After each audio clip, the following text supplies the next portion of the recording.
Wash చేసుకుంటుంది. మామూలుగా hand wash చేసుకుంటే ఈ నీళ్ళు ఎలా మురికిగా మారాయో మీకు తెలుస్తుంది. తర్వాత హ్యాండ్ వాష్ వేసుకొని మళ్ళీ ఎన్ని రకాలుగా హ్యాండ్ వాష్ చేసుకోవాలో చూపించిన తర్వాత మళ్ళీ కడుక్కుంటుంది. అప్పుడు ఎలా ఉంటుందో తెలుస్తుంది. ఓకేనా?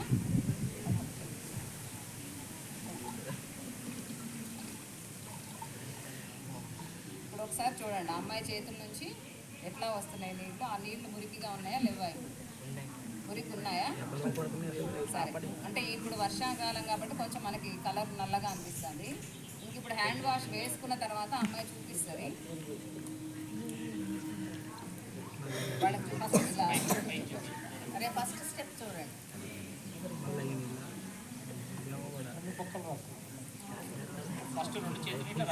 ఫస్ట్ ఇలా రబ్ చేయండి. ఇలా మీరు దాదాపు ఒక అరసెకను మీరు ఇలా రబ్ చేయాల్సి ఉంటుంది. తర్వాత నెక్స్ట్ స్టెప్ ఇది.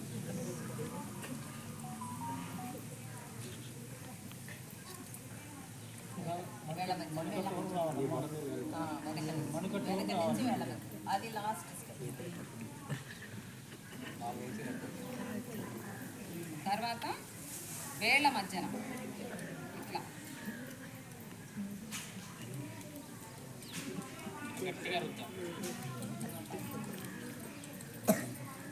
తర్వాత ఈ గోర్లని ఈ అరిచేతిలో పెట్టి ఇలా కుడతారు.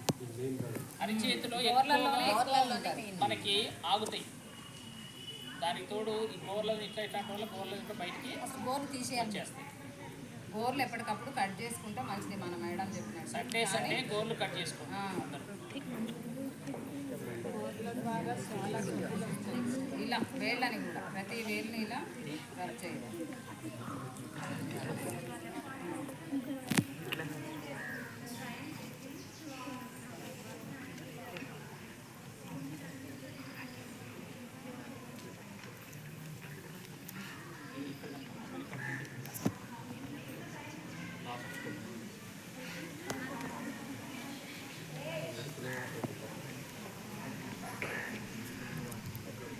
స్టెప్ చూపించండి. స్టెప్ 1 స్టెప్ 2 అనుకుంటే దగ్గర నుంచి ఒకసారి స్టెప్స్ అన్ని తీయాలి. మళ్ళీ కొంచెం వేసుకోము. బాగా బురుగు వచ్చేటట్టు కొంచెం. ఇవి 2-3 పిల్లలు చేయాలి. అసలు చేస్తే తెలుస్తుంది. ఇంకెవరిని వస్తారా? స్టెప్ ఒక అబ్బాయిని పిలుద్దాం. ఒకసారి స్టెప్ వైజ్గా అఖిల్ రా. నువ్వే 7th క్లాస్ వాళ్ళు ఇప్పుడు ఏం చేశారు? రండి.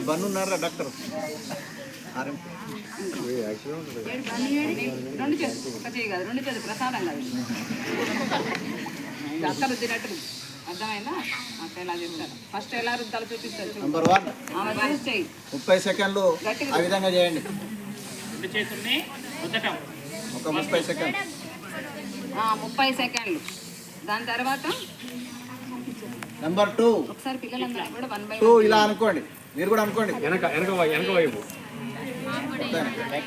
మీ మణికట్టు కనుక పైన వేలనొచ్చి మీ మణికట్టు కనుక ఇట్లా అనుకోండి.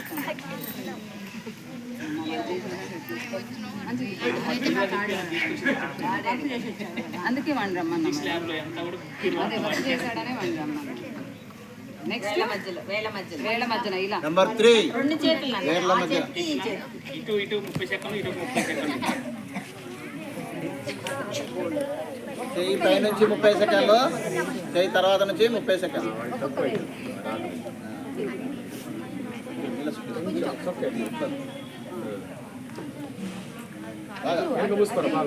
రక్తం రావాలి. బోర్డు కూడా కనబడాలి. కొంచెమేనా పూరి బోర్డు కనబడుతుంది. చూడండి అమ్మా, మీకోసమే మళ్ళీ 2వ చేస్తున్నారు. మీకు అసలు జ్వరాలు కానీ, తలకాయ నొప్పి కానీ, మోషన్స్ కానీ ఏవి కావు. ఇప్పుడు 4వ స్టెప్ ఇట్లా చెయ్యి మధ్యలో గోర్లై ఈ 5 ఏళ్ళ గోర్లు అయిపోతే మళ్ళీ ఇటు సైడ్ పెట్టి మన ఊరికే డాక్టర్ దగ్గర పోయి ఎందుకో తెలుసా, ఈ క్రిములన్నీ మన లోపల పోయినప్పుడు మనకి చికాకు అవుతుంది. ఏదో ఒక రకమైనటువంటి ప్రాబ్లం వస్తుంది. నెంబర్ 5th స్టెప్ ప్రతి ఫింగర్ను గుండ్రగా తిప్పడం. ఇట్లా సందుల్లో ఫస్ట్ ఇట్లా అన్నాం కదా, ఇప్పుడు ఏళ్ళు కూడా ఇట్లా ఇట్లా అని ప్రతి ఎన్ని వేలు ఉన్నాయి ఒకరికి? 5ఏనా? ఇంకో చేయలేదా? అంటే ఒక్క చేత పని, ఇంకో చేత పని లేదు, తినే చేయి ఒకటేనా? ఎన్ని ఉన్నాయి? 10 వేలని కూడా. లాస్ట్ స్టెప్ 7వ స్టెప్ మీ యొక్క మణికట్టు వరకు శుభ్రం చేసుకోండి. తర్వాత మధ్యలో అరచేతిని ఇట్లా గోలు పెట్టి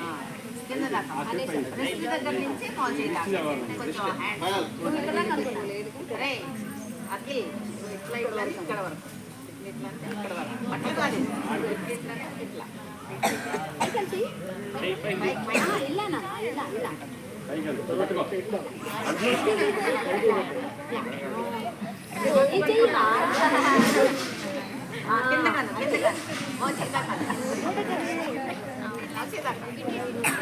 అట్లా కాదు పిల్లలు, ఒక్కసారి మా ముగ్గురు చేతులు చూడండి, ఇక్కడ ఉన్న బురుగును చూడండి. తర్వాత నీళ్ళు పెట్టాం. కొంత అంటే కొంచెము మట్టి తక్కువగా ఉంది నా దాంట్లో, సోనీ ఇంకొంచెం మట్టిగా అనిపిస్తుంది. ఇంకా వాడి చూడండి,